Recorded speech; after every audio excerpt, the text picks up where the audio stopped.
Hi, my name is Father Mike Schmitz, and this is Ascension Presents. So a number of years ago, my best friend and his wife were becoming Catholic. Now, they had been raised in just a really great, really loving Christian denominations. And they got a lot of great things from the church in which they were raised. They had great friends, they had great fellowship, they knew the Bible, they had the Holy Spirit, just a lot of great, incredible gifts. And at one point, as my friend was becoming Catholic, he's more and more convicted, like, no, I think this is the church Jesus Christ himself founded. One of the questions he said was this. He said, I'm sad to leave some of the things that I love about the church in which I was raised in order to become Catholic. And one of the things that I was able to say was, I'm absolutely convinced that everything you love about the church in which you were raised, you will find in the Catholic Church. Now, why can I say this?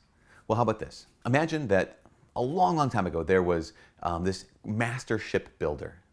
And this master shipbuilder built this massive ship. And masterful ship, it's amazing ship, incredible ship. And he had his captain, and the captain was there to guide the ship, to guard the ship, to move the ship, right? And so what the captain does is captain assembles a crew. And out of that crew, he picks a first mate. And so he trains the crew, trains the first mate, and then basically say, everyone on the ship, because we want as many passengers on this ship as possible. And what the master shipbuilder and the captain, what they did is they outfitted the ship with everything the ship needed for this journey. It gave it a destination, gave it maps and compasses and all these things to kind of guide it. The master shipbuilder and the captain gave the ship water and food and medicine and other things to heal and other things to strengthen the people on this long journey. Then, as the shipbuilder and the captain were about to set the ship off to sail, the captain said this, I'm not coming with you. So the first mate that I selected, the first mate is in charge in my stead. And the ship began to sail. Now, as the ship sailed, sometimes the first mate was awesome, sometimes the crew was great, sometimes the first mate was not great, and sometimes the crew was not awesome, sometimes the passengers weren't great. But all the while, the ship stayed on course. Now, over the course of many, many years, what happens is the first mate dies, and they have to replace one. And the crew dies, so they have to replace the crew. The passengers die, more and more passengers have to be replaced. Now, they're using the maps, they're using the compasses, they're using the medicines that they need and the foods they need, all these kinds of things. Now, even when there was a terrible first mate, even when there was an awful crew, the great news is the ship stayed on course. But over the course of years, people became discouraged. People became despondent. People didn't like the crew. They didn't like how the first mate was running the ship. They didn't like the other passengers. So they said, well, here's what I'm going to do. I'm going to build my own ship. Great, okay. You're in the middle of the ocean. You're going to build your own ship. Where do you get the materials for your ship? Well, you take them from the first ship. So here's someone who built a ship using all the materials from the first ship, taking them and making their own ship next to it. And they take some of the maps and take some of the compasses. They take maybe some of the water, but not the food. They take some of the other kind of like, this is kind of how the first ship was organized and structured. I'll take what I like and leave what I don't. And over the course of time, more and more people say, I want to build my own ship. And every time they build their own ship, all of their materials come from the first ship. Everything they have comes from that first ship. And there's a lot of good things. There's a lot of good things. In fact, some of those people in those other boats, all they took was the maps. And so they study the maps. They know the maps forwards and backwards. They might even know the maps better than the people on that first ship. Now, if you look now at the ocean, there will be this fleet of ships. The one main ship, the principal ship that the master shipbuilder and the captain crafted and established themselves, still going on course, still headed straight for the destination. Some ships next to it would look a lot like it.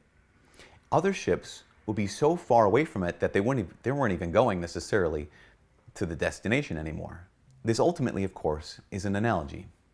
Jesus Christ, historically speaking, in 33 AD, founded the Catholic Church. And in the church, he did what? He assembled a crew, the apostles. He named a first mate, Peter, as the first pope. And he assembled all these disciples, these believers. And he equipped it, what? Jesus gave us the sacraments. And the church gave us the scriptures. And the ability to interpret the scriptures that God gave us. God gave the Catholic Church by giving it the Holy Spirit. And over the course of time, the church has always stayed on course. Now, the captain hasn't always, or the first mate hasn't always been great. And the crew hasn't always been great. The passengers haven't always been great. But the entire time, the church has stayed on course. And over the course of time, other Christians came along and said, I don't like everything about this ship, but where did you get the materials to start your own church? Where did you get the Bible? You got it from the Catholic Church. Where did you get the doctrine of the incarnation of Jesus Christ, fully God and fully man? You got it from the Catholic Church. Where did you get the doctrine of the Trinity? You got it from the Catholic Church. And then one of the things I was able to tell my friend was that everything you love in the ship in which you were raised, that came from the original ship.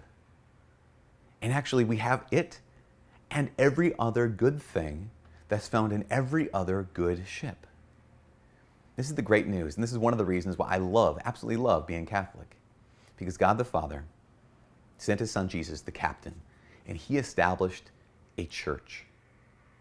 Christ established a church with bishops, the first apostles, with the Pope, St. Peter, and he's called us all to be part of it. And if you'd like to be part of it, you can. There's no restrictions, there's no eliminations, there's no disqualifications. And I'll guarantee you this, if you were not raised Catholic, but you're intrigued by it, if you weren't even raised Christian, but you're intrigued by it, I'd say check out the Catholic Church. Everything you love about your church, you'll find in the Catholic Church and more. I don't know if that sounds cocky. It's not meant to. I didn't make the church. I didn't do it myself. I didn't build the ship, and I didn't craft it, and I didn't bring any of the goodness to it. It was here when I got here, and it's simply a gift, total gift. And so it's hopefully not sounding cocky because I didn't have anything to do with it. Jesus did it. I'm only saying this because I believe it. I only believe it because it's true. From all of us here at Ascension Presents, my name's Father Mike. God bless.